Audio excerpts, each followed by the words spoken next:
Hi, it's Riley Wilkinson, here to talk to you a little bit about my mixed media piece titled Hide Beneath the One Supergiant Tree. I created this in 2010. It's made up of acrylic, black and white photographs that are torn and painted over, and Sharpie marker right in here. These portraits are of me as I think I was five or six in these photographs. I've used this photograph in another work. This was taken by my second father, my first stepfather. He was my father until I was 9, and he took this photograph of me. He was a photographer with a fisheye lens, very wide-angle lens. And in this photograph, I've also talked about this before, I am pretending to be happy. I'm pulling my cheeks out with my fingers.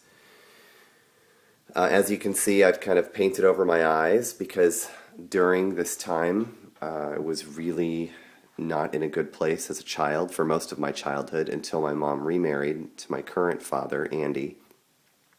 So the significance behind this piece of work, we lived in Oxnard, California for a few years before we moved back east. And in the writing of my master's thesis, which is a memoir, I dive into the subject of child abuse and being abused as a child. This piece represents that period of time in Oxnard when I felt like I needed to hide and couldn't. There was a big tree stump in the backyard. There was no tree. There was no tree to hide under. And there was no place to go. I was the one child out of 3. I had a stepbrother who I have not seen since I was 6. And I have a sister named Sharon.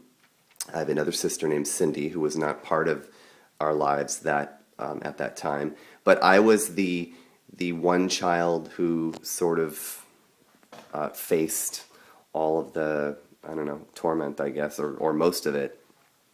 And when I created this piece, I really thought a lot about what it meant to be the child who had to bear the burden of our family's emotional tension.